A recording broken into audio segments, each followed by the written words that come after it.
Good afternoon, friends. Jason here for AxodysFC, and what a busy day of football. I got up bright and early, 2 a.m. my time, to catch the U.S. women's national team versus Sweden, and needless to say, with the way that game went, I was not in any mood to go to sleep. So I just kept going and caught part of the live stream for the Spurs talk show and uh, paid attention to the chat and that kind of thing for the game. Caught a little bit of streams that I found as well, but paid more attention to the chat. But at this point, though, I really want to just focus on Team USA and kind of the fallout thoughts I have after that outcome. For those that don't know, it went to overtime 0-0 and extra time actually, and USA dominated possession, and ultimately it went to a shootout. Uh, the uh, the shootout started out in USA's favor as we basically made the first couple, and Sweden had the first miss, and then then we missed, I want to say, to even it back out. Then we missed again. We our keeper got a stop. Then I want to say to even it back up. Yeah, we had a chance. We had a chance to win it, and we didn't put the shot away at that point. And then yeah, and then anyway, it came down to and also so yeah, amazing job by our keeper, Nair. Not only did she have one save, and she took one of the kicks and scored it quite emphatically, really, and then the final one that gave Switzerland the win was just an amazing outcome in terms of she blocked the shot, and it bounced up into the air, but was going inside still, or inside the line, and she was on the ground and reached up and nearly stopped it at that point, but it went to VAR, and basically just crossed the goal line by a millimeter, and close enough that I question. I mean, I accept the outcome, but I question the accuracy of how they measure those, just in terms of ball irregularities. There's no way a soccer ball is a perfect sphere kind of thing, the way that it's projected on a computer. So I don't think you can truly know to the level there. But yeah, no, I'm not. Anyway, it was amazingly close. It was basically touching the line without quite being on the line. So the goals counted. They won. Hats off to them. But yeah, what a crazy game, though, in terms of U.S. Dominated possession. For a lot of the game, while I was assuming we'd score and take control of the game, I was thinking of titling my video Emily Sonnett, because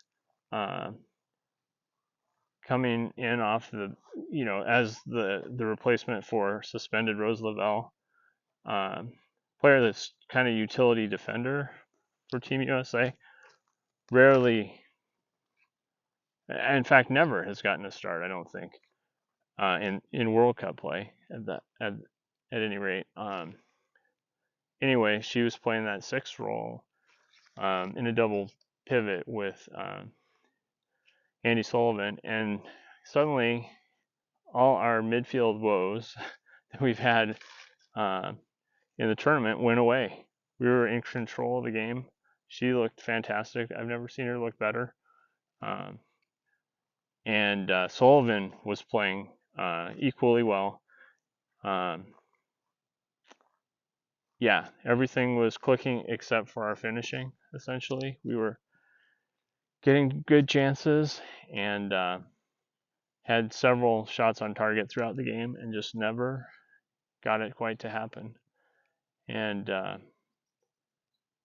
so, yeah, disappointing outcome. And I think my real frustration is that we didn't have that figured out earlier in the build up to World Cup, actually, how we needed to play to be effective with this group. The fact is, though, too, injuries were hugely disruptive for this group. We had the injury to our usual center back that Julie Ertz had to replace, which, hadn't really occurred to me until people were talking about that today. That was the reason she couldn't play in the midfield where she would have been optimal. And so anyway, it was kind of a in the build up to the World Cup, it was one small problem compounding other things. But the fact of the matter is we haven't played great since the Olympics, and part of that is figuring out how to bring in the young talent, integrate them, and move on the older veterans that are losing their effectiveness, and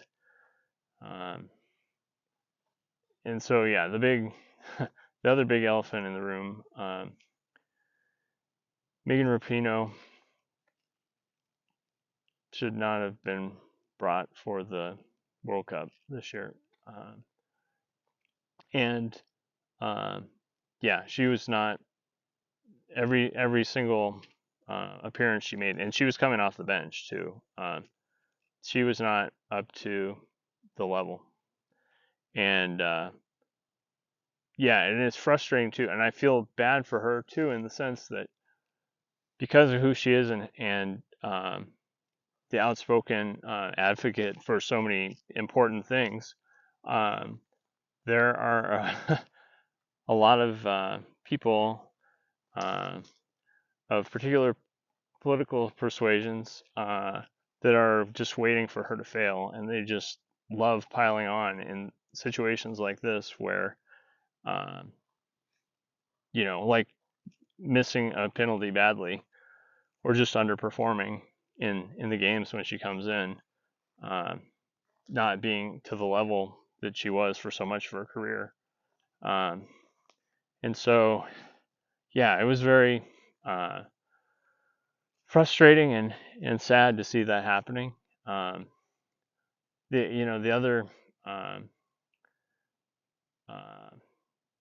veteran situation was Alex Morgan, who I thought actually was good at times in the 9 role that she's always played, but was she better than Sophia Smith would have been? Not necessarily, because she didn't score enough in that role. No, and so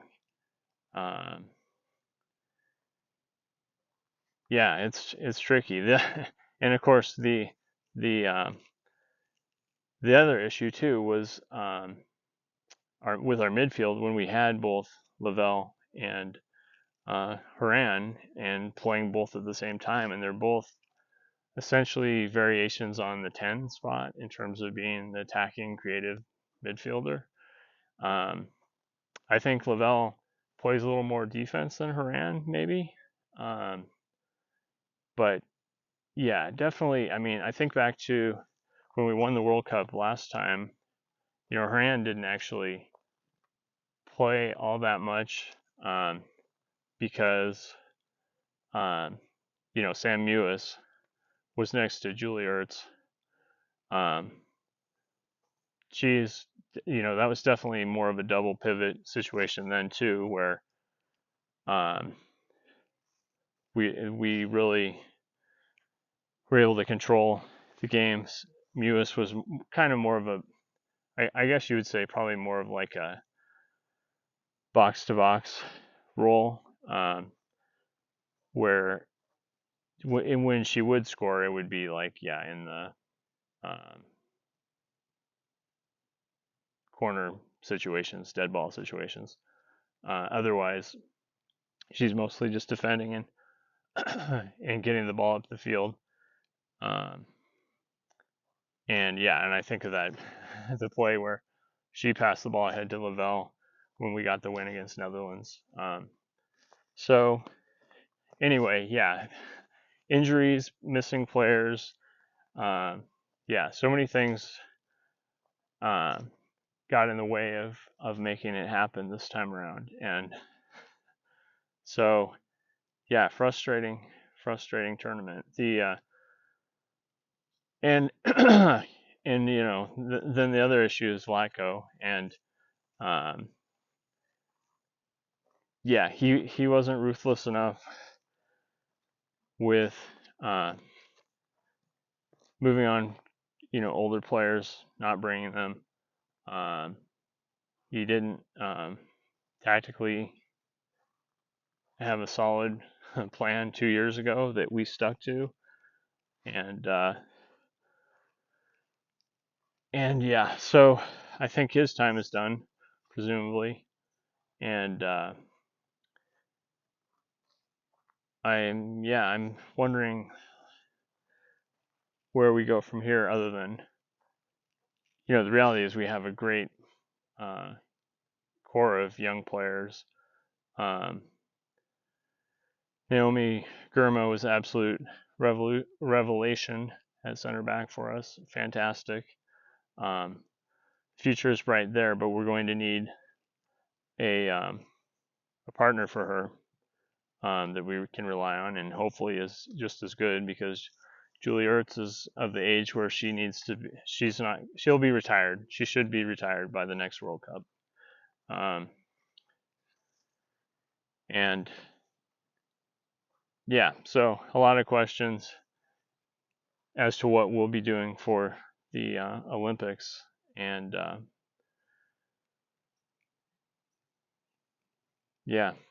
disappointing. But once again, I do have to give a big up to Emily Sonnett, though, because it's so disappointing that for such an outstanding performance to have it end that way. So cool to see a player, that's just been getting minutes towards the end of games or whatever, most of the time in World Cup scenarios, and to have her just rise to that challenge and step up when her team needed her. It's just fantastic. It's just so disappointing to see it in that way. So, still looking forward to seeing how England does. I don't think I'm going to stay up tonight for that one. I can't keep doing early morning games like that. But definitely want to see how Australia does. And Japan, actually, I mean, they might be like kind of the dark horse contender for surprising people, and so a lot of teams of interest to keep an eye on, and I'm sure I will be. But yeah, for now, it's time to say goodbye to the USA's time at the World Cup, and a lot of time to reflect for you know, U.S. leadership and figure out what they're going to do from here, because we've got to make some changes. So on that note, I'm going to wrap up for now. I'm going to do a Spurs related video later, because a lot to talk about for today's game in that regard too. But thanks for tuning in, and I will talk to you again shortly.